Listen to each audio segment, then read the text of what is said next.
नमस्कार दोस्तों, आज हम अध्याय जनसंख्या वितरण, घनत्व, वृद्धि और संगठन के भाग 1 की चर्चा करेंगे। इस वीडियो में हम देखेंगे जनसंख्या का वितरण तथा जनसंख्या वितरण को प्रभावित करने वाले कारक। तो दोस्तों, शुरू करते हैं परिचय से। जनसंख्या वितरण को हम परिभाषित करें तो जनसंख्या वितरण का तात्पर्य है वह जगह या वह स्वरूप जिसमें लोग रहते हैं। भारत में जनसंख्या का वितरण असमान है। दोस्तों, असमान से अर्थ है कि भारत में जनसंख्या का वितरण हर जगह एक समान नहीं है। कहीं पर ये बहुत ज्यादा तो कहीं पर बहुत ही कम है, कहीं पे कम तो कहीं पे ज्यादा है। चलिए आगे बढ़ते हुए हम जनसंख्या वितरण की चर्चा करेंगे। दोस्तों, उपरोक्त मानचित्र के आधार पे हम कह सकते हैं कि पूरे भारत में जनसंख्या असमान रूप से फैला हुआ है, अर्थात हर राज्य की जनसंख्या अलग अलग है। आपको पता है, दुनिया में चीन के बाद भारत दूसरा सबसे अधिक आबादी वाला देश है। दोस्तों, बात करते हैं कि वर्ष 2001 में भारत की जनसंख्या 102.8 करोड़ थी तथा वर्तमान में लगभग 1.37 बिलियन है। मित्रों, इस मानचित्र के अगर हम विश्लेषण करें तो हम देखते हैं कि उत्तर प्रदेश की जनसंख्या सबसे अधिक है। उसके बाद महाराष्ट्र, बिहार, वेस्ट बंगाल और आंध्र प्रदेश जैसे राज्य आते हैं। दोस्तों, जनसंख्या वितरण का विश्लेषण अगर हम थोड़े और करीब से करते हैं तो हमें पता चलता है कि भारत में जनसंख्या का वितरण अत्यधिक असमान है।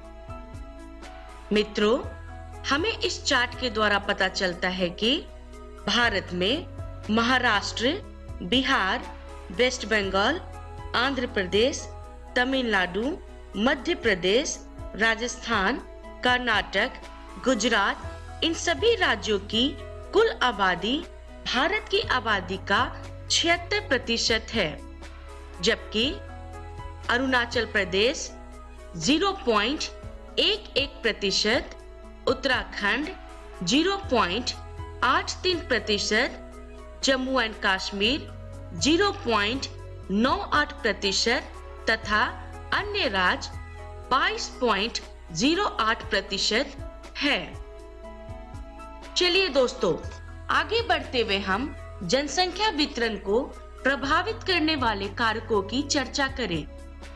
जनसंख्या वितरण को प्रभावित करने वाला पहला कारक है भौतिक कारक। भौतिक कारक, जैसा कि नाम से ही स्पष्ट है, भौतिक कारक में जनसंख्या का वितरण जलवायु तथा पानी की उपलब्धता पे बहुत हद तक निर्भर करती है।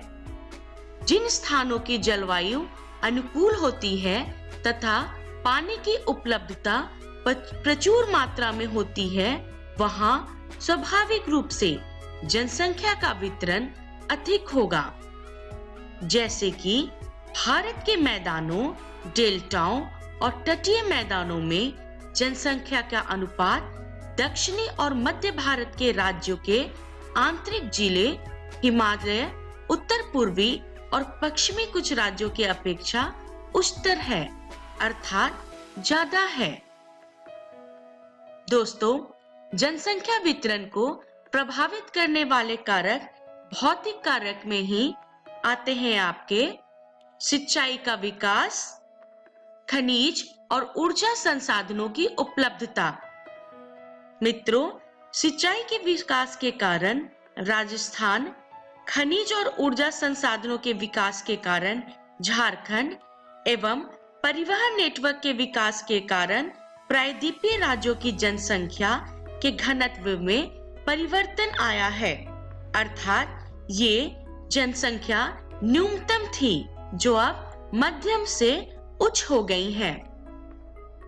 दोस्तों, आगे बढ़ते हुए हम जनसंख्या वितरण को प्रभावित करने वाले कारक अर्थात सामाजिक, आर्थिक और ऐतिहासिक कारक की चर्चा करेंगे। मित्रों, जनसंख्या वितरण में सामाजिक, आर्थिक एवं ऐतिहासिक कारकों को मुख्य माना गया है।